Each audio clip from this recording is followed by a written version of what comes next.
Aspektus organized an opening event for our competition on history-related educational historical video clips, and we were interested in the thoughts on the subject of our colleagues. 1916 was for the monarchy a political milestone in that a long period ended with the death of Franz Joseph, so that symbolically people knew that they could no longer count on those times which they could count on under Franz Joseph, or that the so-called golden years of peacetime would return following the war. The monarchy's army, in spite of all the predictions by the monarchy's radical critics, did not collapse along ethnic lines.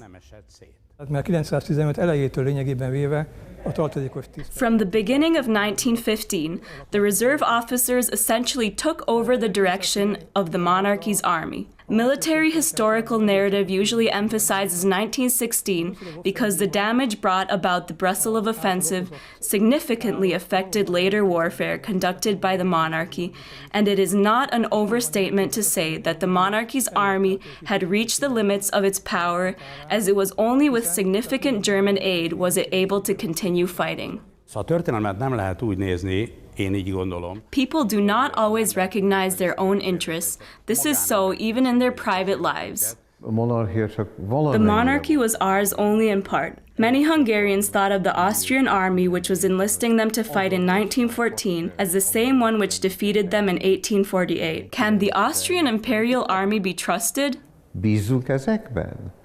Én abból indulok ki, hogy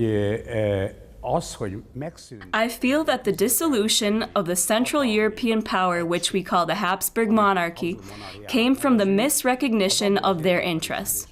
This was mainly on the part of the British, who felt the monarchy unnecessary for the continental balance of power. The French certainly took this course, and they thought that with the dissolution of the monarchy, the various resulting nation-states could be drawn under a sphere of French influence. Basically, they were mistaken.